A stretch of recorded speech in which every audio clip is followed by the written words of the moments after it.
it can be hard to just be yourself and being afraid of judgment. Like I was so picky with every single thing that I did, and I still kind of am, but I've let that part go a little bit because I've learned through my channel and through my subscribers and through my family, like you don't have to be perfect. You don't have to be so picky. Like just put yourself out there. That's Lanie Edwards, and this is the Powerful Ladies Podcast.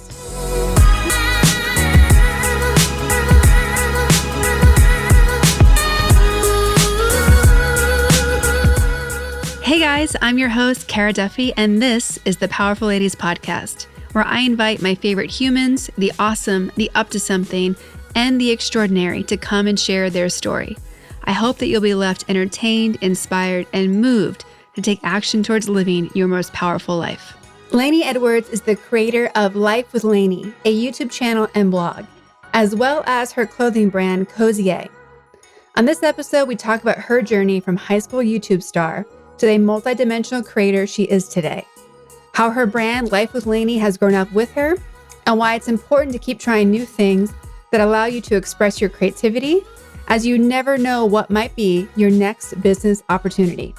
All that and so much more coming up, but first, if you're interested in discovering what possibilities and businesses are available for you to create and to live your most fulfilling life, please visit thepowerfulladies.com/coaching and sign up for a free coaching consultation with me. There is no reason to wait another day to not be living your best life, when you instead could be running at full speed towards your wildest dreams today.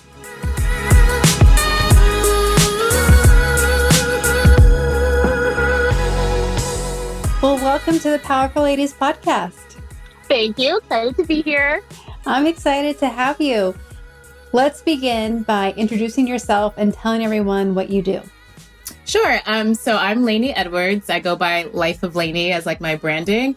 And I do a lot of different things, actually. I kind of just call myself a creative because it's kind of hard to pinpoint exactly what it is. But yeah, I do YouTube. I have my own clothing, loungewear brand, pretty much anything creative. I do graphics. I do makeup on set. Like it's a whole bunch of just different things. Anything I can like use my hands or use any kind of technology is what I love to do. Mm-hmm. And where are you based out of right now? Los Angeles right now. Nice. Yeah. Because you, I think, grew up with a member of the Powerful Ladies team, Shay, and that's in Pittsburgh. Yeah. We went to school together. We've known each other for like, I think it's been like 20 something years now, which is crazy. But yeah, we've known each other for a long time. So she told me about this and I was so excited about it. Very cool. So how did your journey as a creator begin? So I actually started in high school is when I started my YouTube channel. And I didn't tell anybody about it because I was embarrassed about it, even though I was posting videos on the internet for the world to see, but I just could not tell my classmates. So I didn't even tell my family until like a year into it. Like they thought I was just like, I don't know what they thought I was doing in my room, but I didn't tell anyone. And then one of my classmates actually found out and like exposed me, not really exposed me, but she just told everybody, which honestly was for the best because I needed to like get, tell people and get support from my actual friends. So everyone found out and it was like a little embarrassing for me, but it started to blossom into something that I actually really love to do. Mm-hmm. So I went to college. I went to school for journalism because my goal was to always like be on TV and be like a talk show host. Like that was always my thing. But after I graduated, I moved to LA because my family lived here and I turned more towards like creative stuff. I ended up getting a job at a makeup beauty subscription company. So I was the content manager, which was really fun because I got to manage all of the content and actually like create and do everything that I loved with makeup. So it was fun because I love makeup and I also love to create things. So it was actually a really cool job. And I did that for 2 years. And then I recently just quit that job and kind of bet on myself and started to do my own thing and do my own branding. And which was really scary for me because change is like, can be very scary. And especially with everything that's going on in the world right now, it can get, you don't know what's going to happen. So it was a big step for me, but it really paid off. I launched my loungewear brand. And since then it's been endless opportunities and a lot of support. So very thankful for that. How large is your YouTube channel for people who haven't followed you yet? Yeah, so I have 95,000 subscribers and it's just Life of Lanie. So I just kind of show my life and vlog whenever I can. Sometimes I don't get videos up, but for the most part, that was my channel. And what inspired you to create a loungewear brand? I love being comfortable. And that's like my main thing is I like to always look cute, but also comfortable at the same time. So I started customizing my own loungewear at first because I wanted to do something different. Cause usually loungewear is kind of like basic items, which I love, but I wanted to like jazz it up a little bit. So I started like bleaching and painting on my own like sweatpants and stuff like that. And I've just posted it just to show everybody. And they were like, oh, you need to sell these. And I was like, oh, maybe I'll start a brand. And so cause I knew how to do branding from my 9-to-5 job. So I was doing both of those things at the same time because I launched my brand. It's called Cozier. And I like got an LLC and everything. And then I was trying to do that and my job at the same time. And it was like double time, double branding. And I was like, eventually I'm just going to have to choose one or the other. So I left my job, but it took about like, I would say 4 months before I left my job and then took off with my clothing brand. And was clothing something that you had experience in before, or like just what you were the DIYing at home? Yeah, it's interesting because I love fashion, but I never saw myself in fashion ever. Both my mom and my sister are heavily into fashion. They also have their own like designs and clothing lines. And I always just kind of watched from the sidelines. Like I was more of like the content and the graphics person. And I love just like kind of helping them with like an editing eye. And I really never thought I would be into the apparel world. And it just kind of happened by accident. So I've always loved fashion. And like on my YouTube channel, I would do fashion hauls and lookbooks and stuff like that, but never saw myself actually creating clothes myself. So the fact that kind of just happened out of nowhere was a change for me, but it's been really fun because it's a combination of like a lot of different things. So still getting to do what I love, but it's a new area for me. Mm-hmm. Have you been leaning on your sister and your mom to get that brand off the ground? I would say my mom is kind of more of the business lady that helps me with like anything business related. But in terms of like the branding and kind of footsteps to follow, I do lean a lot on my sister because she had launched her brand before me. So she kind of knows like the ins and outs and she's been living in LA longer. So she showed me all of like the fashion district in LA where I get all my supplies. Like she knows every single store. It's like a jungle down there, but that's where I get all of my supplies. I would not have been able to do that without her. And everything, seeing what she's done, I've been able to kind of take that mold and do it myself. So it's definitely like we both help each other with our brands. Mm-hmm. What's her brand? So we can give her a shout out. Yeah, hers is called Upstreet Kid. And it's like she actually like cuts and sews everything herself. Like I'm more of like a customizer, lounger type of person, but she actually like creates the stuff herself and sells them. So it's a different vibe, but it's really dope. What's it like coming from an entrepreneurial family? I feel like I've been an entrepreneur my whole life because of that, because my mom, she did work like a job, but she also always had like an entrepreneur mind and she always was interested in fashion. So it kind of was always normal to me. And I knew when I was working my 9-to-5 that I wasn't going to be able to last that long because I was like always just like, I can't sit in an office for too long. Like nothing against it. Like I learned a ton of things from it, but I just can't sit in an office for 8 hours a day. Like I just go crazy not being able to like do different things. So I knew that I needed to start my own business if I ever wanted to like work for myself. So that's really what made me kind of take that leap. But I've always like had little entrepreneurial like things here and there that I would sell random things growing up, or like, you know, we had programs at school. So things like that, it was always in my mind, but taking the leap to actually do it is what is like the biggest thing for me. Mm-hmm.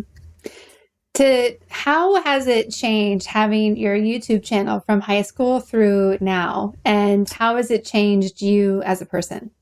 Yeah, so I would say at the beginning, my content, it's hard to, when you're like in high school, it's kind of intimidating to be yourself on on the internet. So like you kind of try to put on this mask for people and be like this perfect little, you know, makeup guru or whatever.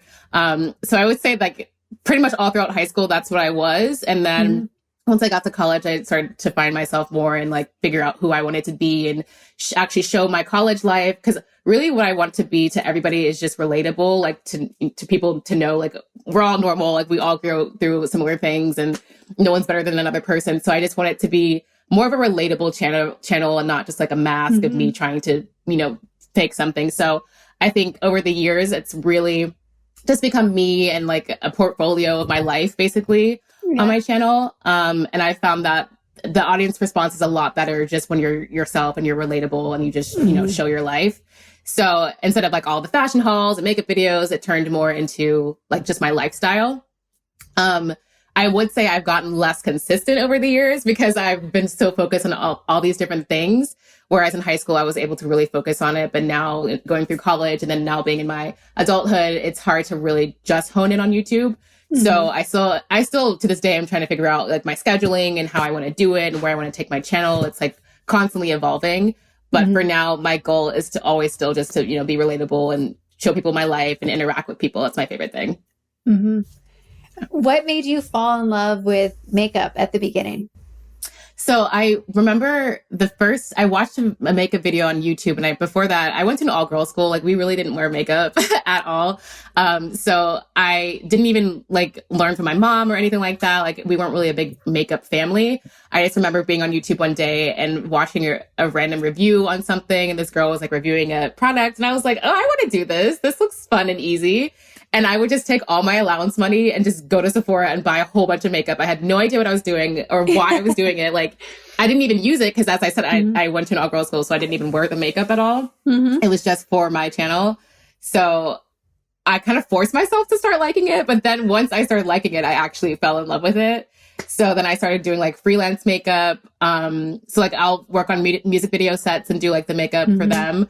So it's kind of crazy how like I didn't go to school for it, but it ended up being a big part of my life, and I really didn't think it would. So YouTube was the reason.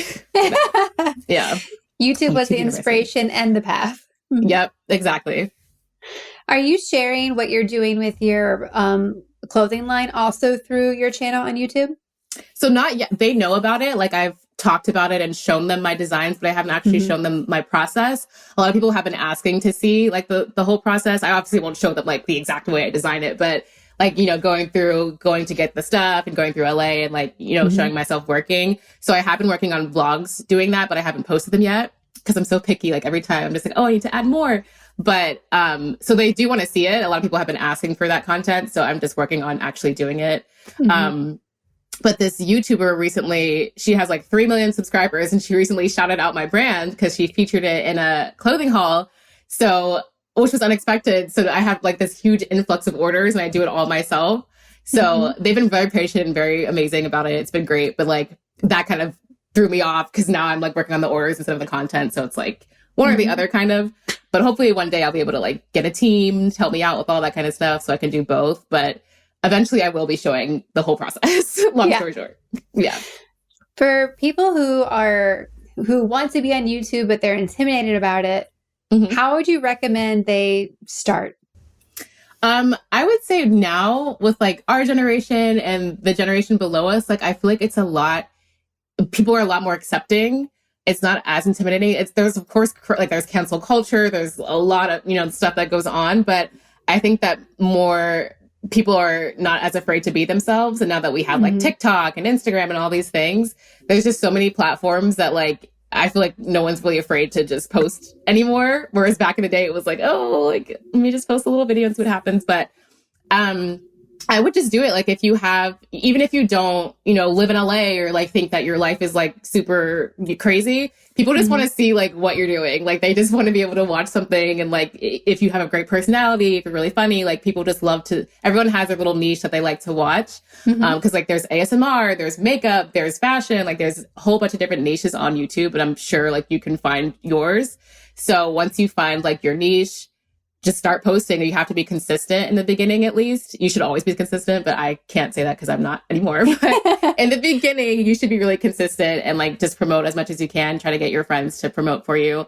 And you can't be scared to brand yourself and to put yourself out there and try to get on as many platforms as you can, because those platforms can all lead back to YouTube. Like on TikTok, you can link your YouTube channel, and it's a lot easier to get big off of TikTok. So if you do it that way, it all kind of connects together. So if you just kind of brand yourself in this big web of social platforms, it can all come together and you can, make a living off of it. So that would be my advice. And I see in your background, you've got what looks like a stand for your phone. You've got your makeup area. Yeah. How much, like, do you feel like you're in a set sometimes, or is it just natural now? Yeah. So I I knew I wanted my room to be a certain way because I want to, it's a little bit messy right now, but I want it to be, I want to be inspired. And I feel like my room is like my haven. Mm-hmm. So when I come in here, like I do have a very specific like vanity and makeup lights and stuff like that. I really want my equipment and everything to be correct. And then in my living room, I have like a little, backdrop and stuff like that if I want to use it. I don't really use backdrops anymore because I feel like it's more natural just to, use your normal backdrop. But back in the day I used to. But yeah, I definitely have like a certain vibe that I like in my room and like equipment that I like just to actually like make myself want to film content and want to do things. So yeah, definitely like a very specific way that I like my room to be in order to inspire myself basically to create more. How have your followers and subscribers motivated you to keep going? So I was just tweeting about this the other day, but I have like super supportive followers. Like they are so nice to me. Even when I like fall off the face of the earth for months, like they welcome me back every time. And I just feel very thankful because I know YouTubers get a lot of hate a lot of the time for various reasons. But since I've started it since high school, like I've luckily built a following that's very, very supportive. I don't really know how, but I guess my energy has drawn in positive energy as well. So I'm very happy for that because they are so supportive. Like they buy my stuff. They are like, they don't care if I've been gone for too long. Like they always support me.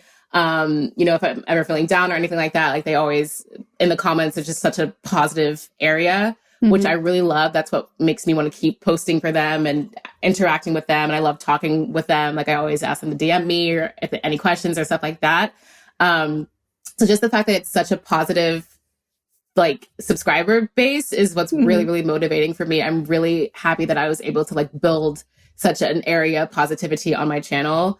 Cause even other people can come to my channel and look in the comments and like, find out some information or find out some advice because we're all like always giving advice and tips to each other in the comments. So I just want my channel to be a place for everyone to be able to come and, have positive vibes and get some cool information and watch my journey and stuff like that. Well, it's really unique that you've been able to do that because there's so many stories about how mean people can be on, especially YouTube and bullying and everything else. Have you had to deal with that yourself through your journey?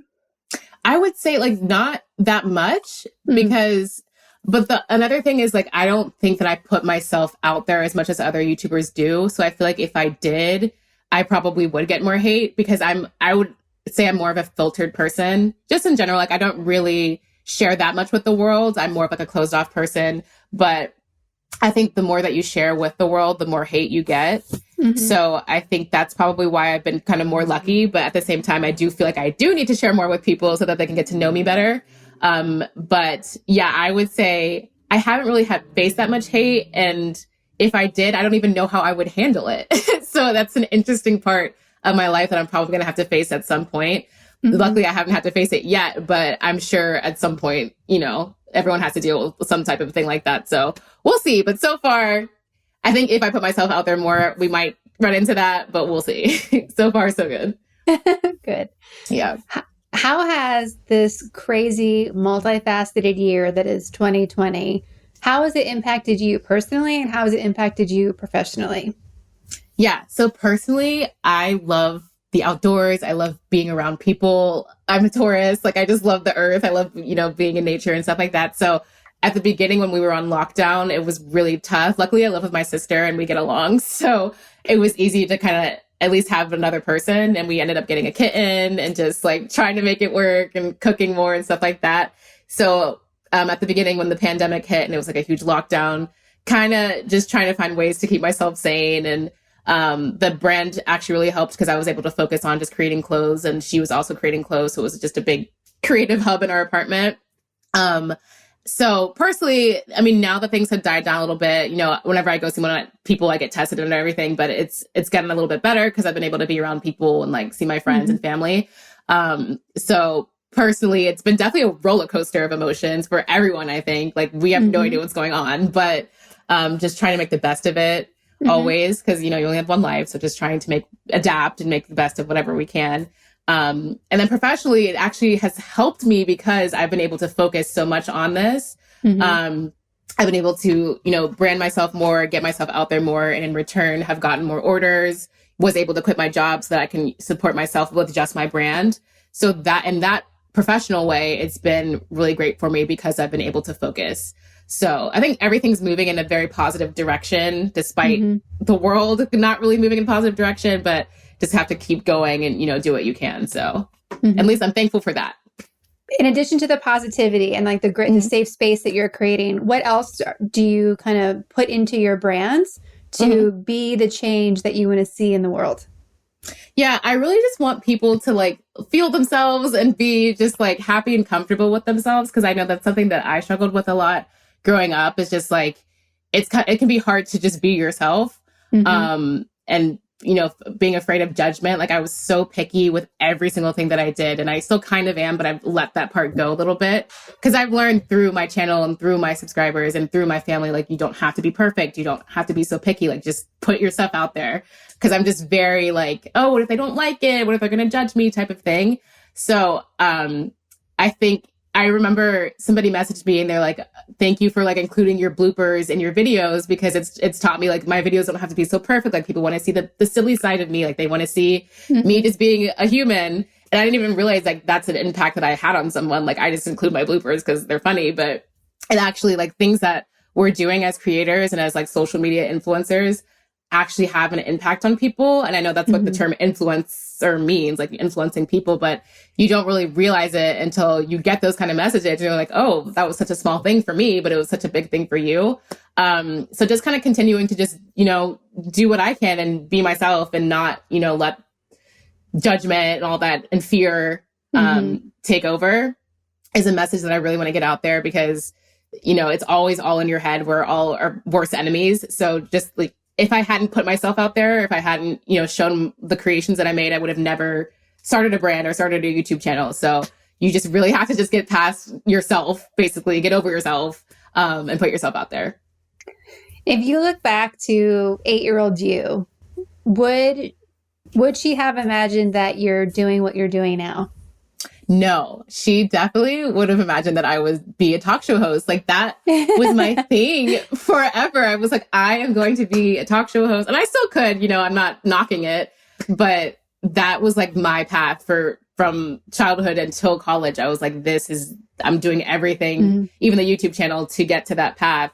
And it's funny, when I moved to LA, which is like a part of the path in my mind, it turned into a completely different thing. So I don't try to force anything. Like I don't, I'm not like, oh, I need to be doing this. It's just kind of wherever I feel it's, I'm being drawn to. But no, I definitely don't think 8-year-old me would have seen me like doing clothes or anything like that. Or even living in LA. I feel like she just saw me being a talk show host. Like I just wanted to interview celebrities. Like that's all I wanted to do was like be on E! News and be on the red carpet. Like that was my dream. And then it's crazy how things just like turn and you just kind of adapt and go with it.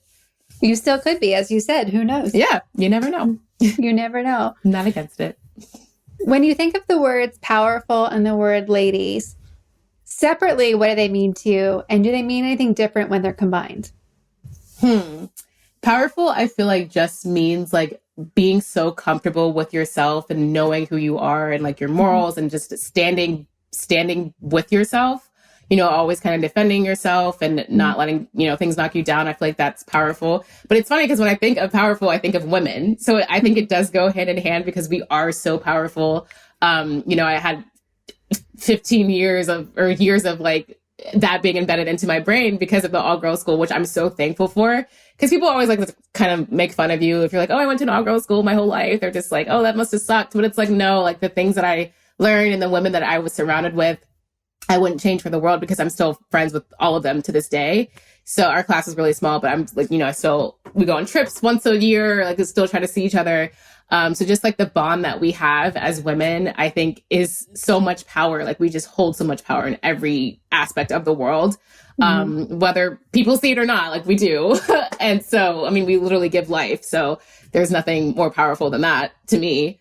So I think that they really just go hand in hand. Like whenever I think of power, I think of women. So I love that this is actually called Power for Ladies because I was like, oh yes, this is like my whole life. This is what I have been taught. And I'm so thankful that I was taught that as a young girl because that stayed with me throughout my entire life.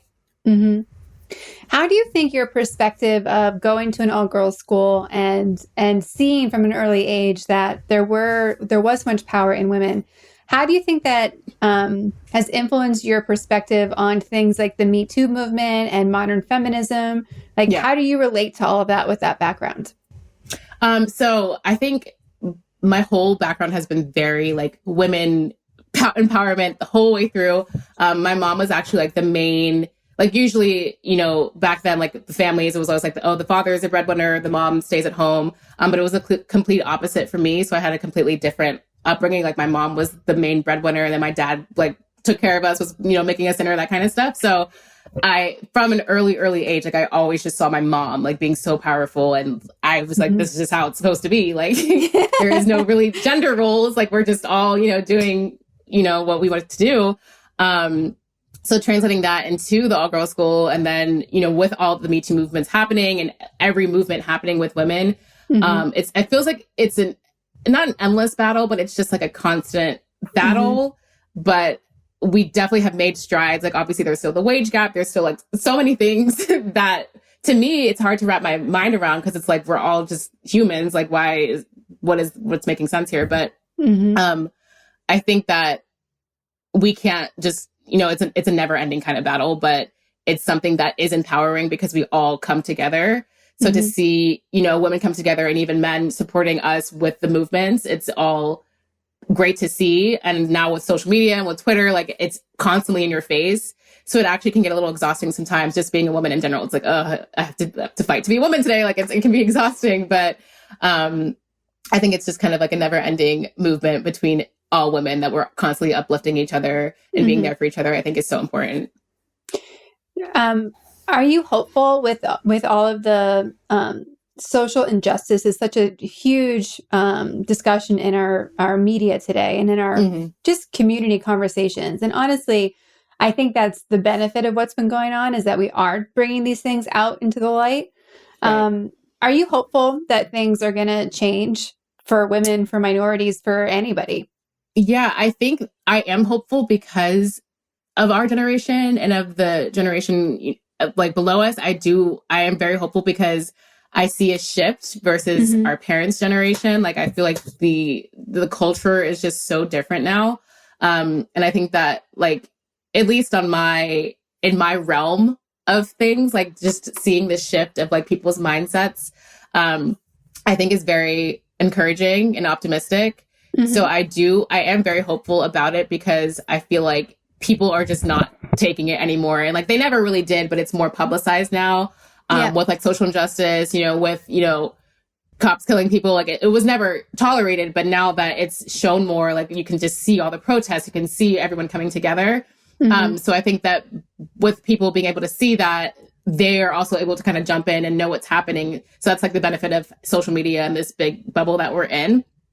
So I think that is all going to help move it into a positive direction. There's still so much work to be done, but I am hopeful with this new generation and with our generation that we'll be able to do things that we're never going to be able to, that was never done before. And things are already happening. Like things are already changing as we see. So, it's, I think, moving in hopefully a positive direction. We still have to keep fighting no matter what. Do you feel like it's different back in Pittsburgh versus LA, or do you feel like it's at the same pace? Like in what context? Like just lifestyle culture? Yeah, for lifestyle, for like moving forward for feminism, moving forward for social justice for all people, like all the things. Like I feel like there's definitely regional differences. Yeah, for sure. Yeah, I think LA is way more like LA. I feel like everyone is all for the movement. Like I don't think I've met anyone here who isn't. I think it's way more of a positive, optimistic vibe over here. Like people are just trying to be good people out here and actually like fight for people. I've been to a lot of protests here, and just the turnout is insane. Like it's just blocks and blocks of people, of all races, of all, of everything. So it's been really amazing to see that. In Pittsburgh, for me growing up, it wasn't very diverse there, at least for me, where I was. And I didn't even really realize that growing up because I didn't really know what that was until I moved to DC, which is where I went to school. And that was kind of like a culture shock for me because I was like, wow, it's so diverse here. It's so different. There's so many different cultures and people fighting for things. In Pittsburgh, I feel like it's a very small city. So it's not as diverse, but I haven't been back in a while, but I do know like there have been protests. There have been, fighting, for that. But it's definitely a huge difference in the culture, even just East Coast and West Coast in general. Like the culture is so different. Yeah. So I think we're all kind of fighting for the same things, but it seems like, California is a huge place, but the fight here is a bit stronger to me. But just because of the cultural differences, like that's just how it is. But, based on politics and stuff like that. But from what I've seen, I haven't been back to Pittsburgh and I still love that city. Like I will never, bash it or anything, but it definitely, for me, it has definitely been a cultural difference and, people's priorities and stuff like that are definitely different in both areas. For you as a, young female entrepreneur, what do you think are the biggest challenges that you face in building and growing your business? Yeah. So I think as a woman, it's kind of hard to be taken seriously. I think now it's a bit better, but I feel like even as women, we always kind of have to prove ourselves. And even as a Black woman, like I feel like I have to prove myself even more. And it's harder to kind of get your work out there because as minorities, like we're minorities. So it's harder to like get it out to the masses. But, with the whole movement that's been going on, I feel like there has been a lot more support. People are actually waking up and realizing their privilege and a lot of things. So I think that has been a positive, like a step in the positive direction and has helped a lot of Black owned businesses. But yeah, I think as a female entrepreneur, I don't really feel like because I'm a female that I'm, I can't do certain things that a man can or anything like that. Like, because of my upbringing, like I don't feel that way, but I definitely do feel like I have to work harder, but I can still do it. So I think I kind of just stay in my own little world. So I don't really like focus on, I'm a female trying to do this. It's more just like, I'm doing this. Like that's just me doing this. And I think that mindset has kind of helped me just keep going. But, I think we all definitely do have our challenges and it can be harder to be taken seriously, especially in the corporate world. So, just making sure that you have a voice and not letting, people minimize that is a big thing. Because when I was working in corporate, I just remember like I actually worked with mostly women, but sometimes it was like intimidating to talk to the CEO because it was just like, oh, I'm just, like a little 23-year-old girl. Like at the time, I'm 25 now, but it can be intimidating. But I think that I've kind of finally, as I've grown older, gotten past that. Working for myself has empowered me more. So I definitely feel as an entrepreneur, way more empowered than I did like working for somebody else. Who have been some of the powerful women in your life, in addition to your sister and your mom, that inspire you and have kind of helped you along the way? Yeah. So I had a mentor in college. Her name was Dr. Cheers. Shout out to you. But she kind of put me like under her wing. I took one of her courses. It was like a digital media course. And she saw something in me. To this day, I don't really know like what specifically, but she was just like, I believe in you. And I was like, okay. And so she kind of took me under her wing. Because I went to George Washington University, which was also not very diverse at all. So she was like the only Black teacher that I ever had in my life. Actually, I didn't have any growing up, and I didn't have any in college except for her. So just seeing another Black woman and her helping me along the way, like really helped me with everything. Like she was just so empowering. She was very like just encouraging, and she was hard on me, which I needed. Anytime I messed up, like she was just very hard on me, but it was a good thing because I learned so much from her. So her, and then when I moved to LA, just like all the women around me, I'm constantly inspired by them. Like there's so much to be inspired by in LA. But even, people I don't know, I'll see them on the street and just like see something they're doing. And I'm just inspired. Like there's so much in this city to be inspired by. And like the women that I've surrounded myself with, they all work hard. They are, about their business. Don't let anybody take anyone's shit. So, I think that is what inspires me the most, besides like my mom and my sister and my mentor, is just like the kind of army of women that I've surrounded myself with and always will. And even my friends from school, from back home, like they're always inspiring me too. So it's cool to just kind of build this network of women supporting and uplifting each other. That's kind of always been, I think, subconsciously what I've done throughout my life. And then I'm like here and I'm like, oh yes, I have this big, great support system and we all support each other. So that. When you look forward, what are you excited about? What are you looking forward to? And what do you see as the next like big steps for you to take in your career and as an entrepreneur? Yeah. So I'm trying to figure out if I'm going to stay in clothing forever, just because I kind of feel like I hopped into this and I'm passionate about it, but I don't see this being the end for me. I really actually want to produce. I really love, producing. Like I would want to produce a TV show one day. I would still love to like maybe dabble into the talk show host type of thing, but I really love like creating content as well and like doing that. So I think that with my business, if I can, my goal right now is to move towards less manual work since everything's custom made. It takes up a lot of my time. And while I love doing it because it's a form of art for me, it's a lot of manual labor. So trying to kind of figure out how I can mass produce it instead is my main goal right now. And then eventually like, having a team that can take over, not fully, but, to help me with that. And then I can move on with other things.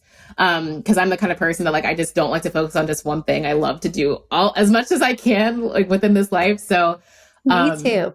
Yeah. So I don't want to just focus on this right now. It's my main focus, but hopefully after this, I do want to go back to like building up my own personal brand just as Lanie and not just like as Cozier, but as myself. And I think with building yourself as a brand, then you're able to do anything you want, basically. Like if you can, maintain a big following and like network a lot of people and kind of just have your own brand, then you're like, okay, well, I can be a singer. I can do this. I can do that. Like I have the support system already. So it's really just focusing on just building myself and then being able to dabble into anything I want at that point. There's definitely a trend, right? Of like people becoming their own brands now. Right. More people seeing that they can step into entrepreneurship and small business and like leaning in on being their own boss. What advice would you have for people who are listening and they're like, should I do it? Can I do it? What would you tell them? I have these exact same questions like 3-4 months ago because I was constantly, I think for a year, I debated quitting my job. Like I just wasn't happy anymore. And I was like, I want to work for myself.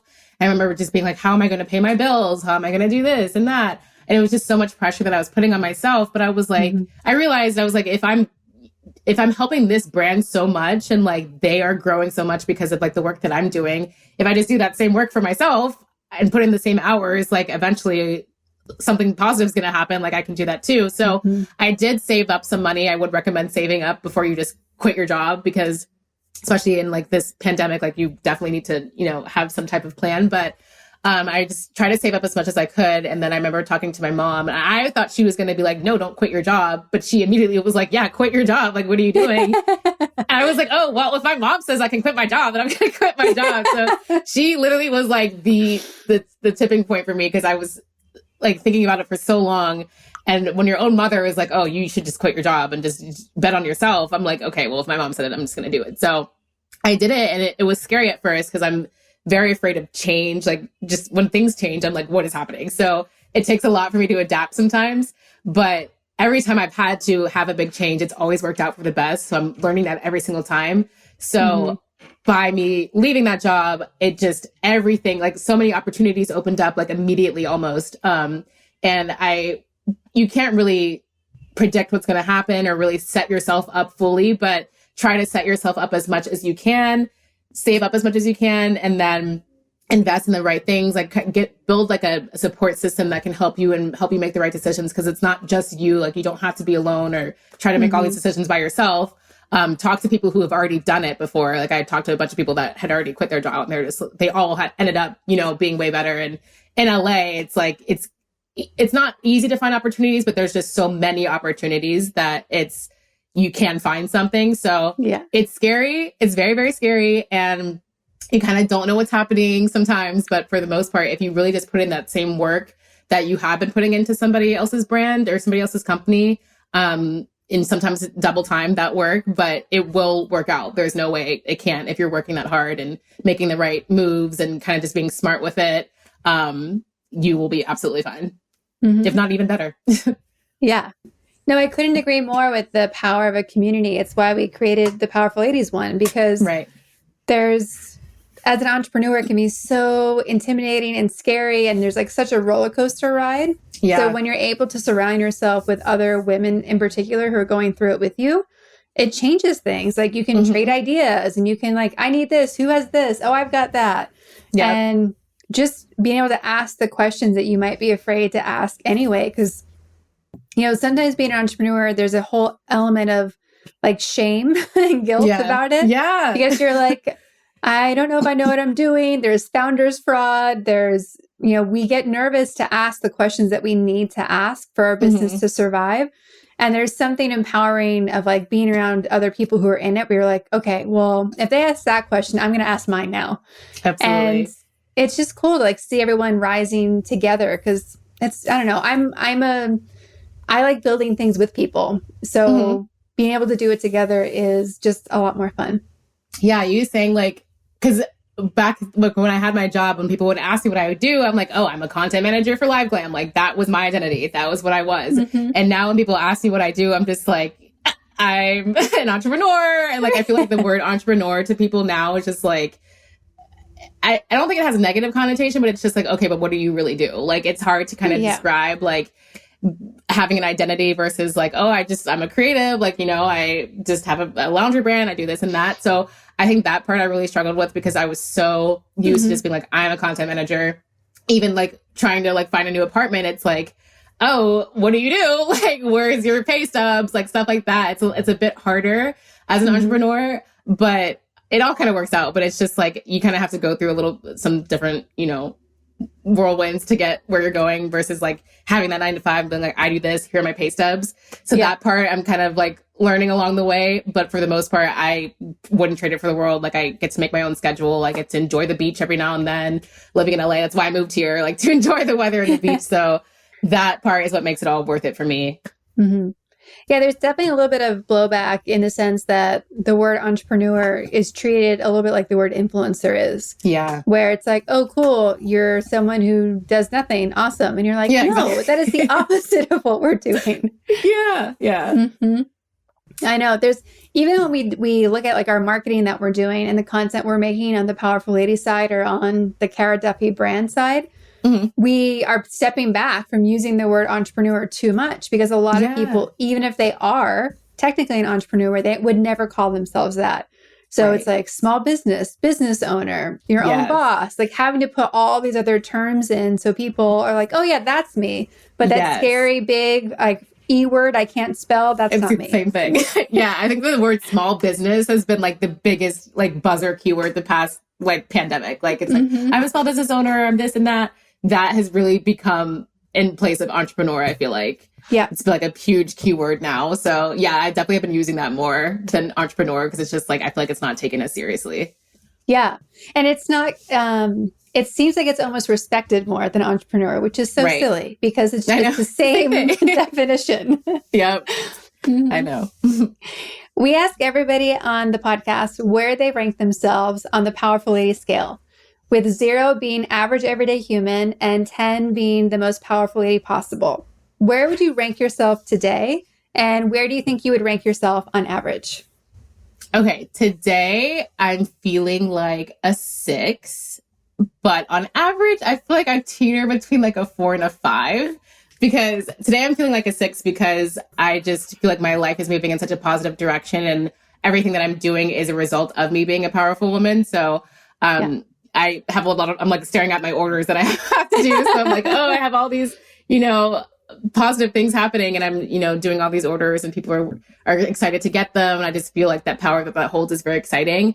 But normally I feel like a 4 because I feel like I still have so much work to do. Like there's so much I still need to educate myself on. There's many more people I need to network with and meet just to feel like I have, you know, a big, powerful network of women that I can still get inspired by because I know people that look up to me, but I also look up to a ton of people. So I feel like I still have a lot. I still need to find myself more. I'm 25 now and I've come a long way, but I still feel like I have days where I'm just like, I have no idea who I am or what I'm doing.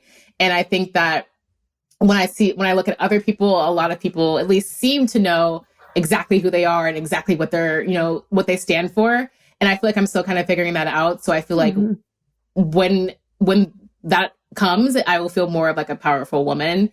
So I think that comes with like experience and age. I feel like a lot of the things I have experienced, there's so much I haven't experienced yet. So I feel like once I do that, I just will feel like I'm becoming more of myself and growing into myself more.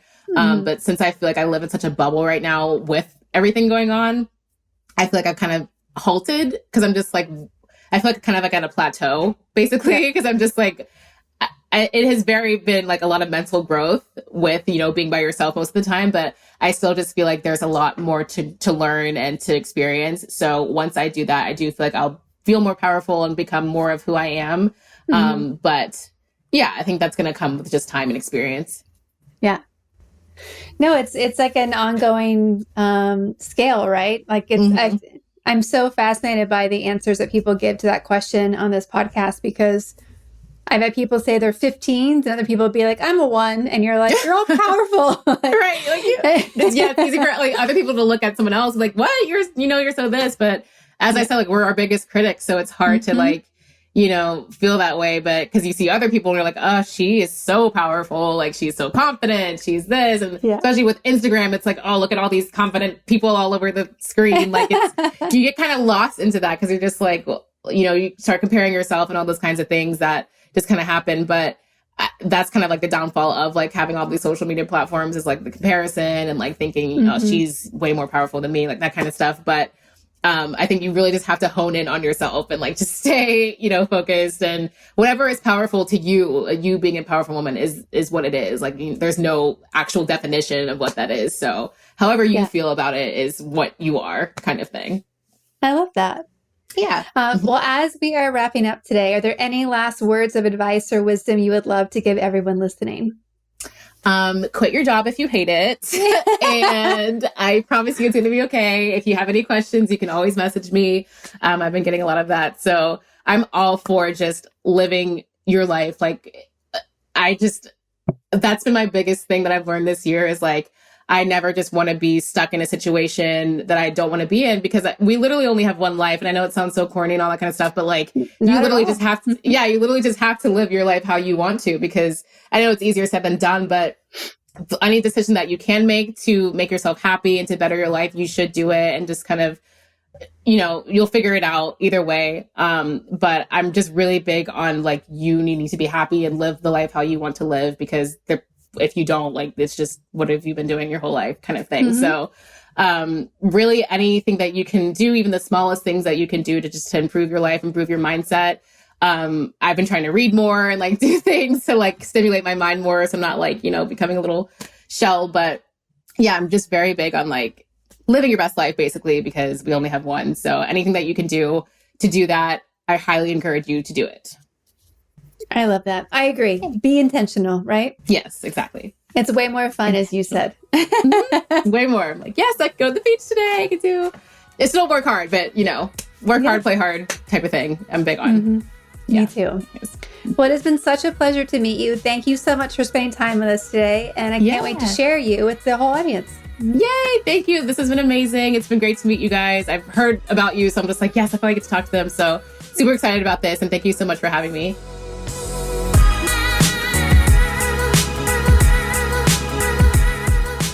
To connect, support, and follow Lanie, you can find her on Instagram at Life of Lanie and at Shop Cozier.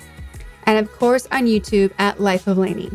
For all the other ways you can connect with Lanie, follow her, buy from her, etc., you can find it at thepowerfulladies.com/podcast. Thank you so much for listening. I hope you've enjoyed this episode of the Powerful Ladies podcast. There are so many ways you can get involved and get supported with fellow powerful ladies. First, subscribe to this podcast anywhere you listen to podcasts. Give us a 5-star rating and leave a review on Apple Podcasts. Follow us on Instagram at Powerful Ladies. Join the Powerful Ladies Thrive Collective. This is the place where powerful ladies connect, level up, and learn how to thrive in business and life. Be sure to subscribe to our YouTube page, and of course, visit our website, thepowerfulladies.com. I'd like to thank our producer, composer, and audio engineer, Jordan Duffy. Without her, this wouldn't be possible. You can follow her on Instagram at Jordan K. Duffy. We'll be back next week with a brand new episode. Until then, I hope you're taking on being powerful in your life. Go be awesome and up to something you love.